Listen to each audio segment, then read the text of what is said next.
Avec vous ce soir, Un microphone. Anne-Marie Andrieux, Alexandre Duchesne. Raphaël, bonsoir. Bonsoir Alexandre. Alors merci d'être avec nous en studio. Les auditeurs qui sont vraiment des fidèles depuis des années ont déjà entendu ta voix puisqu'on t'avait interviewé dans le cadre d'un projet que tu avais il y a quelques années, Critique un jour, critique toujours. On va en reparler dans l'interview. Et donc là, par contre, pour la première fois, tu es en studio puisqu'à l'époque, on n'avait pas fait l'interview en studio. Est-ce que tu es impressionné ? Je suis très impressionnée. Je te remercie pour cette invitation. Découvrir les lieux, c'est toujours une valeur ajoutée. Donc, je me sens vraiment face à un pro. Et je vais me laisser guider par tes soins avec grand plaisir. Alors, Raphaël, donc, tu es professeur de lettres au lycée français de Francfort depuis 2014, si mes informations sont exactes. Là, on est le 12 août. Que fait une prof pendant ces longues vacances d'été que le reste de la population envie aux professeurs ? J'entends bien que tu insistes sur longue. Alors, c'est intéressant parce que cette question, elle me déstabilise toujours. La fameuse question, qu'est-ce que tu fais pendant tes vacances ? Qu'est-ce que tu as fait ce week-end ? À chaque fois, je dis, ah oui, c'est les vacances, ah oui, c'est le week-end. Et je ne m'explique pas très bien pourquoi j'ai cette réaction. Alors, peut-être que c'est ce que je crois, que en fait, je fais pas de scission claire entre loisirs et travail, parce que j'ai la chance d'avoir justement ce métier que j'adore et qui, même s'il obéit à un planning et des contraintes, sont toutes parfaitement liées au plaisir que j'ai. Et donc, en fait, le week-end, les vacances, je crois que je continue, ou alors, pendant la période travaillée, je m'amuse, je ne sais pas. Mais en tout cas, voilà, je suis désolée de vous fournir une première réponse pas tout à fait attendue. Et peut-être que je peux dire aussi quelque chose de personnel. En fait, je ne le dis pas, je vais le dire en public, mais je ne le dis pas beaucoup. Alors, je te le livre à toi, Alexandre. Je ne le dis pas parce que par égard à tous les vacanciers qui attendent l'été, surtout en Allemagne, avec impatience et qui en jouissent pleinement, moi, en fait, en été, j'attends l'automne. C'est trop chaud pour toi l'été ? Oui, vraiment. Alors, maintenant que mes garçons sont grands, j'ai plus de liberté pour me réfugier dans une grotte, en fait. Et donc, on me trouve très souvent dans les bibliothèques universitaires. Tu sais, ce sont de grands espaces. Donc, quand je suis dans des villes en visite, je vais à la bibliothèque et je lis, je travaille. J'ai mon ordinateur. Donc là, il fait frais. Dans les clubs de sport, il fait frais. Je ne t'apprends rien. Et puis, cette année, j'ai eu une autre idée, justement. Et je me suis dit, tiens, là, je pourrais passer l'été au frais.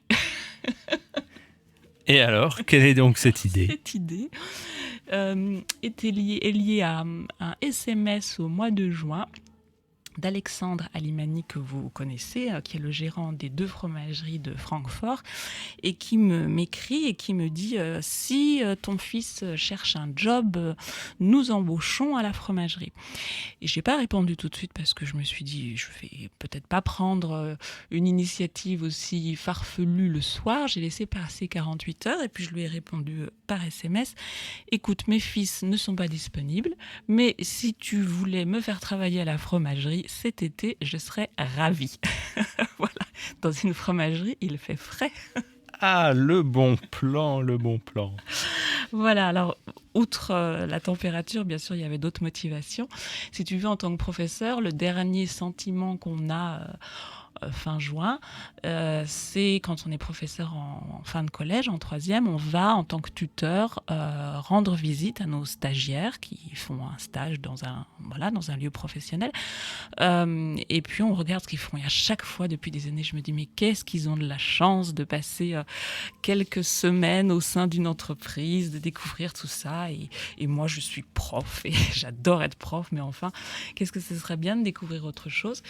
D'ailleurs, je parle à quelqu'un qui qui me comprend, n'est-ce pas, Alexandre, puisque tu es animateur radio et c'est très agréable de mener plusieurs activités. Je crois qu'on alimente son savoir et son savoir-faire en multipliant ses expériences. Tout à fait d'accord avec toi. Alors, avant d'être prof de lettres à Francfort, tu l'as été en France. Est-ce qu'être prof de lettres dans un établissement français à l'étranger, c'est différent que de l'être en France? Alors, c'est différent, oui. Alors, c'est différent. Peut-être que déjà, on peut comparer les publics. Moi, j'ai eu 22 établissements différents avec des publics extrêmement variés, quelques ZEP, et on se retrouve à Francfort dans un autre monde avec des élèves qui passent au bureau à la fin pour dire au revoir, qui, s'ils ont une remarque à faire, le font avec une élégance et une politesse que je n'avais entendue nulle part, donc j'apprends même à leur contact. Donc on est quand même dans un milieu extrêmement favorisé qui, pour la matière que j'enseigne le français, la littérature, est particulièrement bienvenue. Alors, ce sont des élèves qui lisent encore, donc je commencerai déjà par comparer les publics plus que la France et l'Allemagne, c'est-à-dire que ici, j'ai la chance d'avoir des élèves qui s'intéressent aux personnages, à leurs émotions, aux revendications des auteurs. Et en cela, c'est un vrai bonheur, bien sûr. On l'abordait autrement en France, mais de manière plus détournée, de manière plus chaotique, tout simplement. Ici, on peut aller droit au livre et s'emparer directement des thématiques. Ça, c'est pour le public. Et puis après, qu'est-ce que l'Allemagne m'apporte? Alors, moi, l'Allemagne, c'est vraiment un pays que j'ai choisi de cœur et de raison. Et c'est vrai que j'adore la pédagogie allemande. Et en fait, on le sent particulièrement, enfin moi, je le sens dans mes classes, c'est-à-dire que bien plus que des petits Français, on a des élèves qui sont passés par le système allemand ou qui sont imprégnés de cette culture allemande parce que par ailleurs, ils sont dans des infrastructures sportives, voilà, ils ont une autre approche de la pédagogie. Et moi, ce qui m'avait, maintenant je le remarque moins, mais j'en suis toujours autant heureuse, ce qui m'avait marqué à l'époque, c'est qu'un élève interrompt une activité et dit « Ah madame, on pourrait aussi faire comme ça », c'est-à-dire qu'il propose une façon d'aborder une notion. Il propose, il dit « Oh, maintenant on en a marre, on pourra se lever et mettre ça en scène ». Et ça, c'est un bonheur pour un professeur parce qu'il y a une complicité et l'élève, comme on dit toujours en France, est vraiment au centre de l'apprentissage puisqu'il est force de proposition. Donc ça, c'est cette approche de la pédagogie allemande avec un fonctionnement peut-être plus par projet, moins théorique, que je ressens, que j'essaye d'adopter aussi dans mon enseignement. Et puis la troisième chose, c'est l'aspect linguistique. Alors bien sûr que les élèves en France possèdent plusieurs langues, mais le fait qu'ici la langue majoritairement représentée soit l'allemand et l'anglais, mais l'allemand, eh bien en fait, et le fait que je le parle et que je le comprenne, on passe notre temps à circuler de l'un à l'autre. Les élèves cherchent un mot, on compare les langues, on en compare justement l'aspect émotionnel parfois. Quel est le mot le plus juste en allemand? Est-ce que l'équivalent existe en français? Et ça, j'adore. Voilà. Très bien. Alors, effectivement, je l'ai dit en introduction, donc tu avais organisé un événement, Critique un jour, critique toujours, dont nous avions parlé dans notre émission. C'était à partir de 2016. Est-ce que c'est toujours d'actualité et comment est née l'idée de cet événement et quelles ont été les retombées? Alors, Critique un jour, critique toujours. C'est parti de Anne-Henri Werner, présidente de la DFE. Je la connaissais à peine et on avait rendez-vous. J'avais bien compris que c'était une sommité de notre communauté et qu'elle avait plein d'idées, plein de contacts. Et puis, on devait aller au restaurant pour parler d'éventuels projets. J'en ai parlé à ma collègue Sandrine Gendreau, qui enseigne au lycée français. Et elle m'a dit « Ah, super, je t'accompagne ». Et on a passé une soirée très enjouée.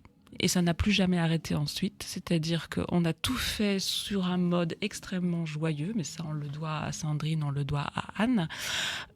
Et en fait, tout s'est enchaîné très, très vite. Les idées fusaient. On a mobilisé un nombre de personnes toujours croissant. Et on a reconduit donc ce projet sur 3 années. qui consistait donc à amener les élèves au cinéma. Christopher Bausch, qui est le gérant des 3 salles de cinéma alternatif à Francfort, nous a gracieusement accueillis. On a mobilisé de nombreux établissements, la ville a été partenaire, les particuliers ont été partenaires. Finalement, une grande partie de la communauté française était impliquée dans ce projet. Et la dernière année, donc, on avait 1000 élèves qui créaient une petite vidéo, qui critiquaient, qui faisaient une critique élogieuse ou plutôt parodique en général. On avait choisi l'humour, hein, puisque tout ça était très joyeux, qui critiquait un film. Et on a fait ça sous forme de concours avec une remise des prix qui, la dernière année, a eu lieu à la Kaisersaal, soutenue par le Kultusamt. Donc ça, c'était vraiment beaucoup de bonheur, de fou rire. Et les retombées, je crois que ça nous a tous fédérés, hein, ça nous a mis en valeur chacun dans ce que nous savons faire. Et j'espère que les élèves se sont beaucoup amusés et ont beaucoup appris.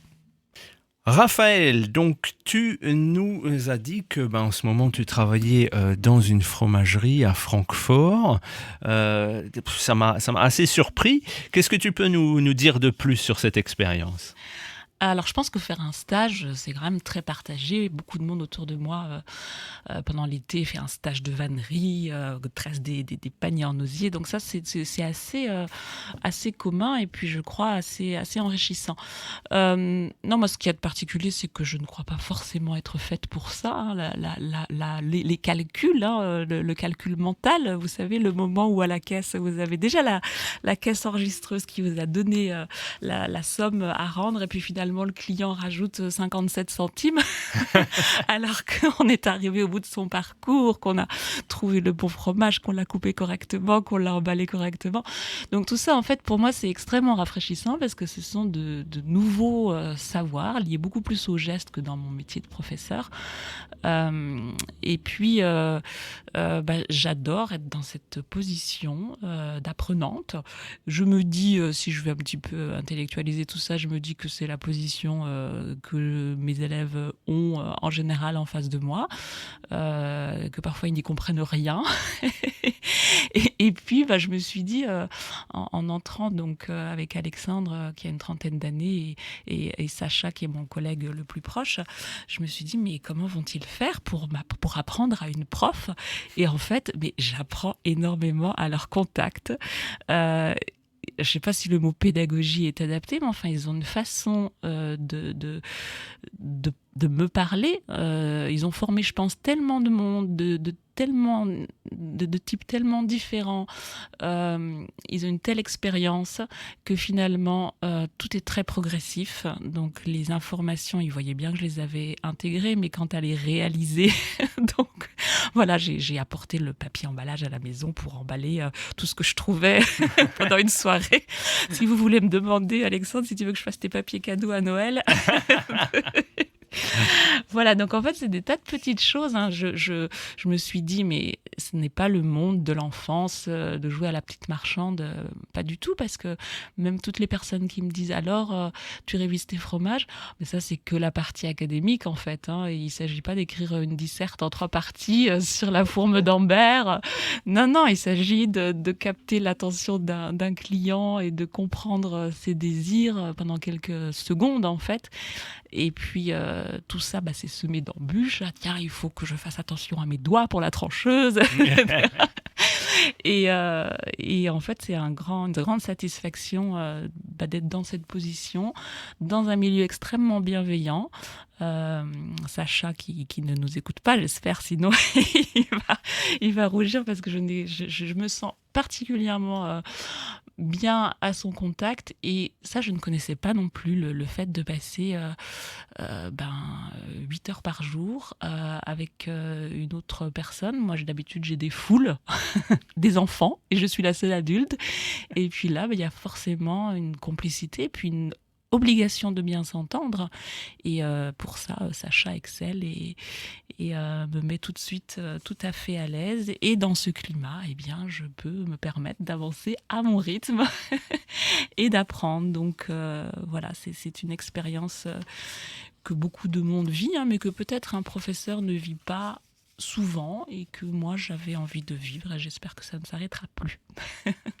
Très bien, un témoignage intéressant et donc sorti de ta zone de confort, on pourrait dire ça, Oui. pour cette expérience. Alors tu as une chaîne YouTube aussi. Pourquoi et en quoi est-ce un complément aux cours pour les élèves? Alors ça, je ne sais pas. Il faut vraiment aller vérifier chez eux. Alors comment c'est né? Eh bien, juste avant la pandémie, à table avec mes 2 garçons, je leur ai dit: «Oh, moi, je suis assez contente de ma vie. J'ai atteint plein de choses, tout va bien. Mais par contre, ce que j'ai pas encore fait, j'aimerais encore devenir youtubeuse.» Et c'est la génération YouTube. Alors ils m'ont dit: «Ah maman, surtout pas. Mais quelle honte, quelle horreur, etc.» Merci les encouragements. Je te préviens, t'as pas intérêt. En fait, c'était pareil, une vraie curiosité. Je trouve qu'il y a un art du montage, qu'il y a un art de la dynamique YouTube. J'avais envie de voir si j'étais capable de faire quelque chose extra, avec beaucoup d'humilité, donc de construire un tout petit scénario. Voilà. Et puis, il est évident que les jeunes ne sortent pas tous ou pas tous les soirs leurs affaires de leur cartable pour faire leurs devoirs. Ils s'affalent sur le canapé et si les parents disent: «Tu fais tes devoirs?», ils disent: «Ouais, c'est bon, je révise.» En fait, ils regardent une vidéo d'une notion de physique. Voilà.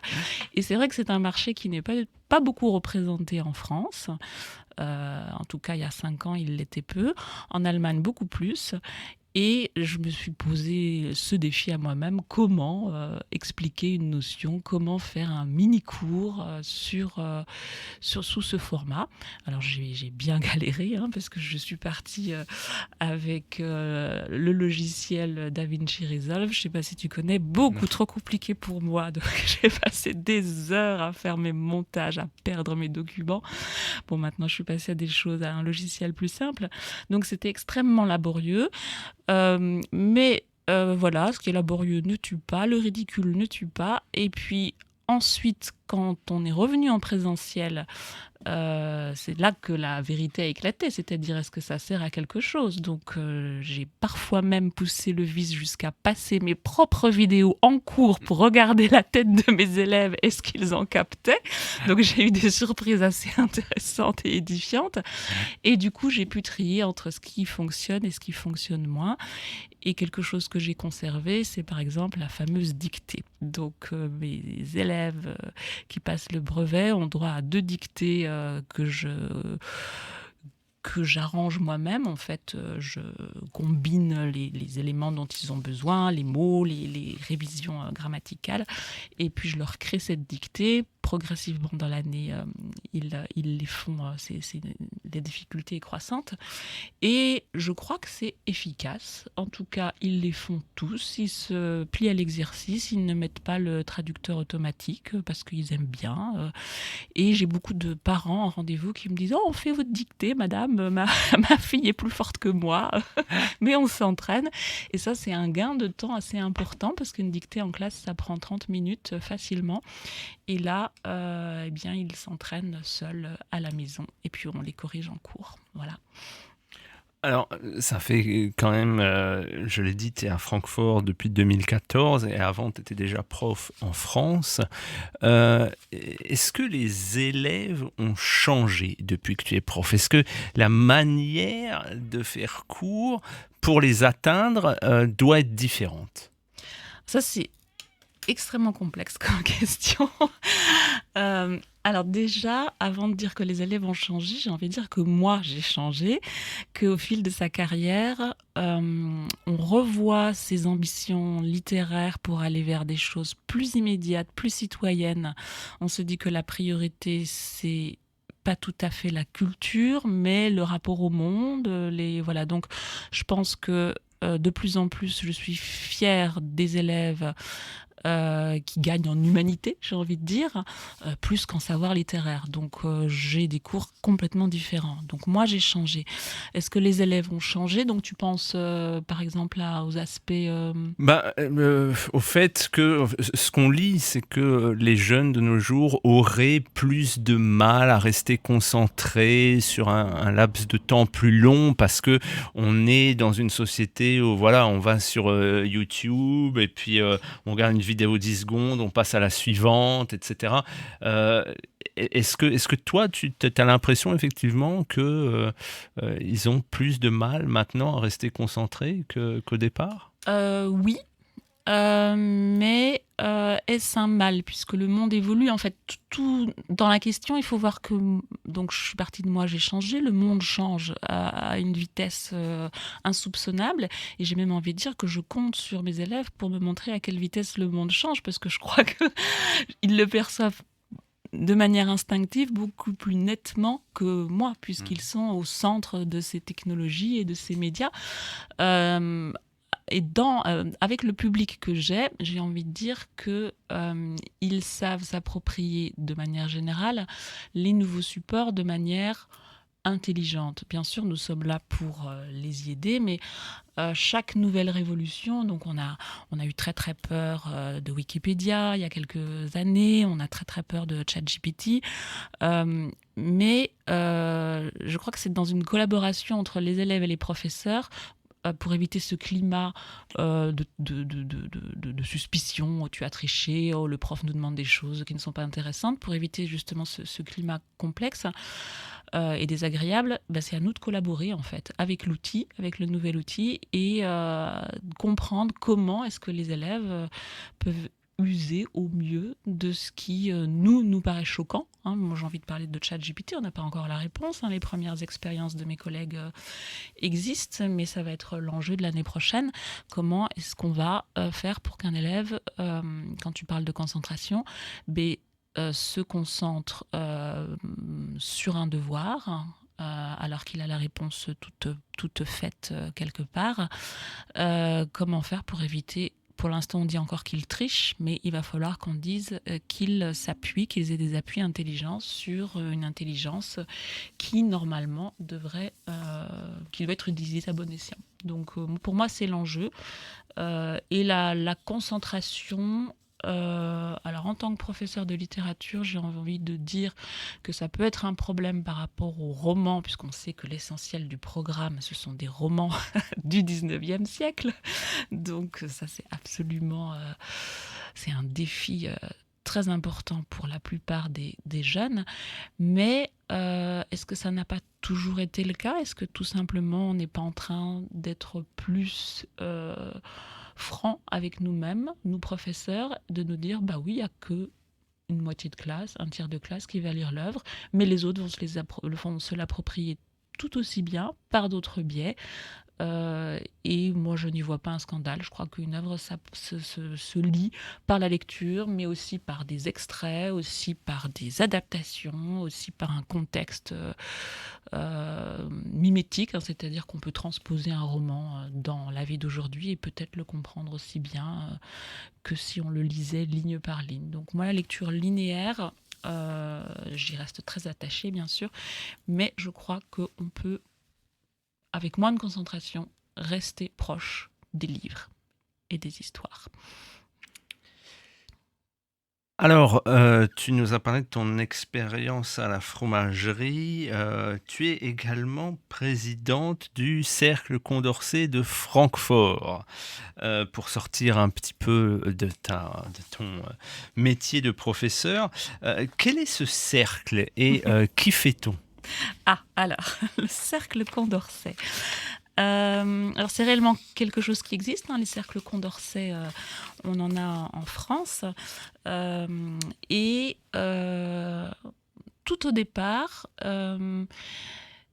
justement, moi qui hante, en tant que professeur de lettres, la littérature du 19e siècle, j'avais en tête tous ces salons que côtoient nos héros, nos personnages, Julien Sorel, etc.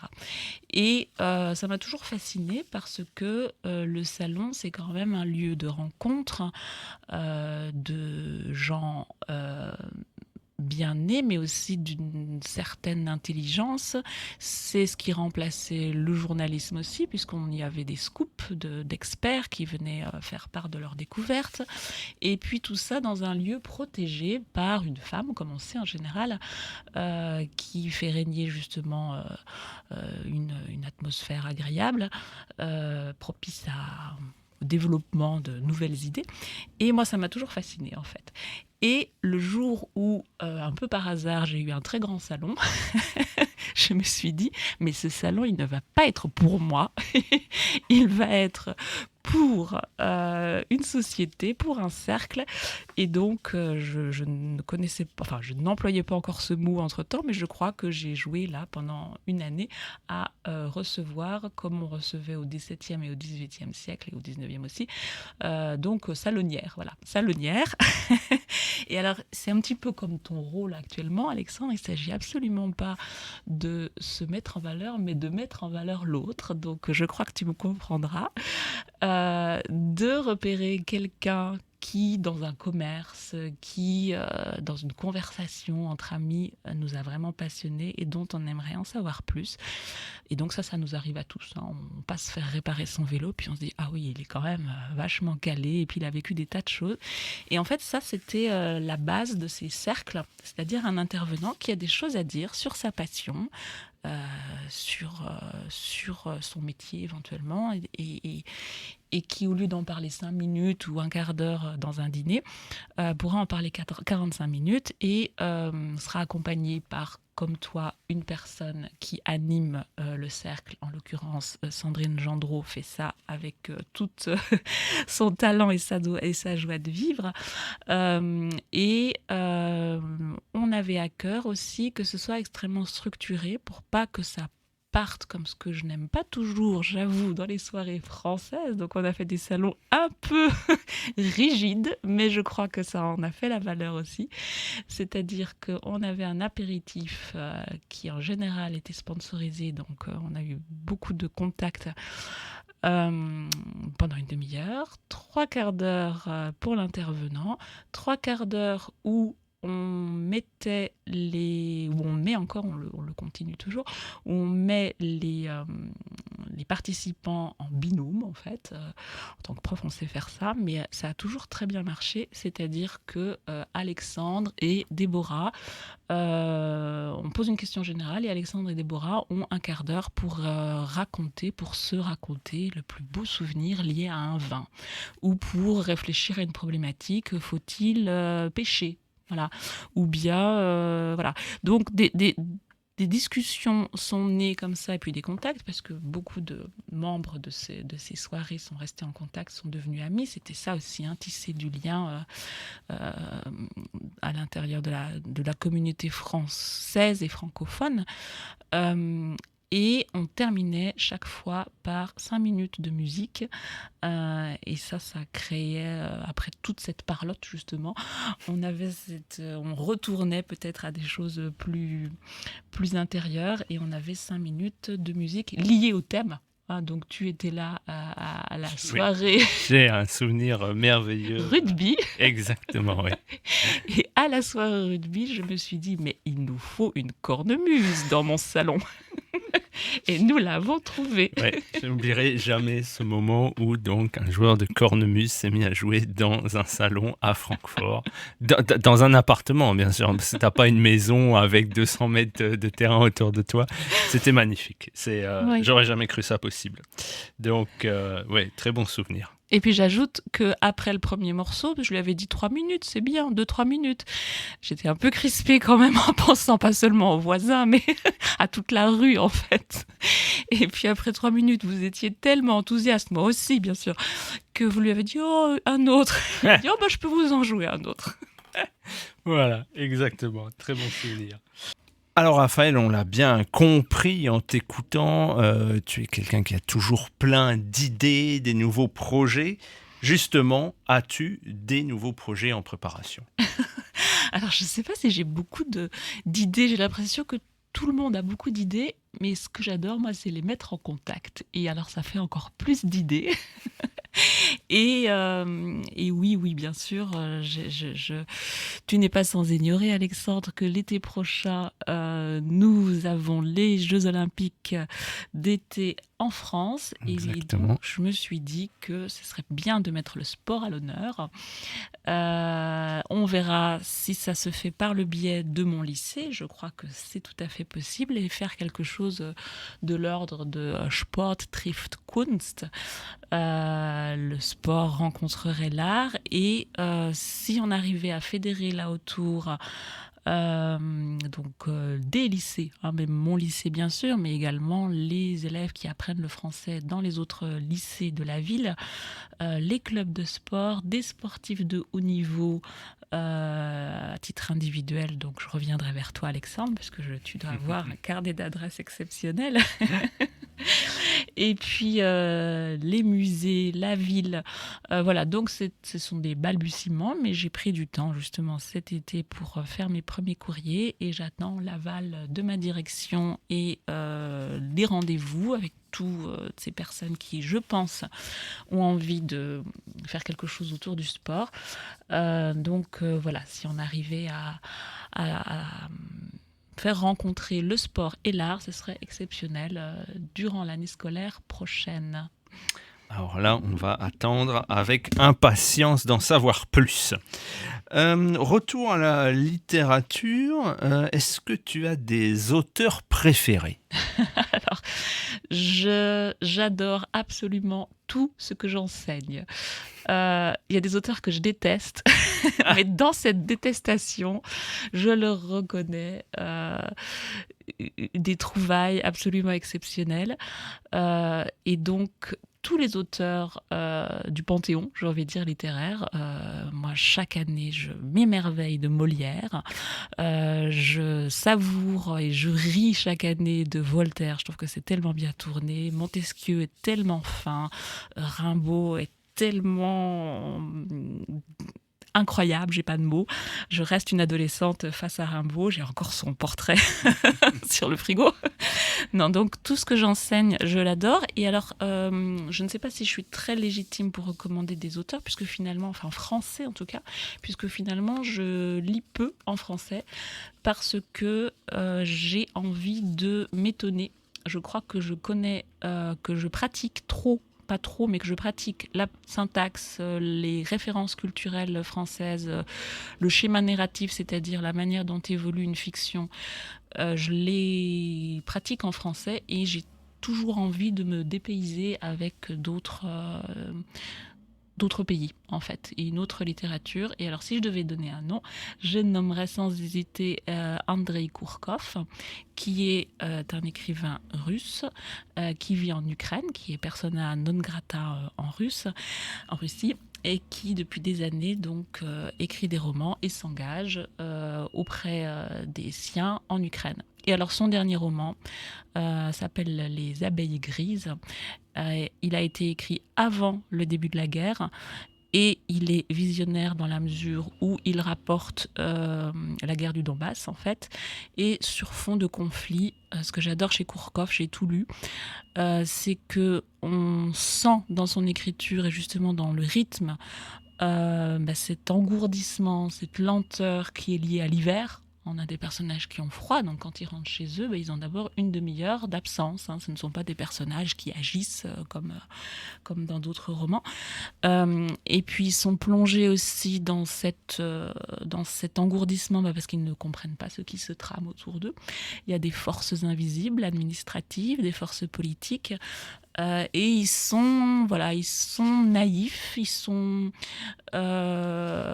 relativement résignés, mais et ils vivent donc des choses absolument traumatisantes, des attentats, des enlèvements, des intimidations sans arrêt, mais ils ne perdent jamais, et c'est en cela que ce n'est absolument pas une littérature misérabiliste, et ça j'adore, ils ne perdent jamais leur sens de la liberté et de la poésie. Et dans Les Abeilles Grises, on a le personnage principal qui, en dépit de toutes ces menaces et de toutes ces tensions, transporte ses ruches l'été dans une région où les abeilles pourront aller butiner. Donc il franchit des postes frontières, il franchit tous les problèmes du monde, mais il a son idée et en quelque sorte, la nature reprend ses droits. Il est fixé sur quelque chose qui est finalement un signe de vie.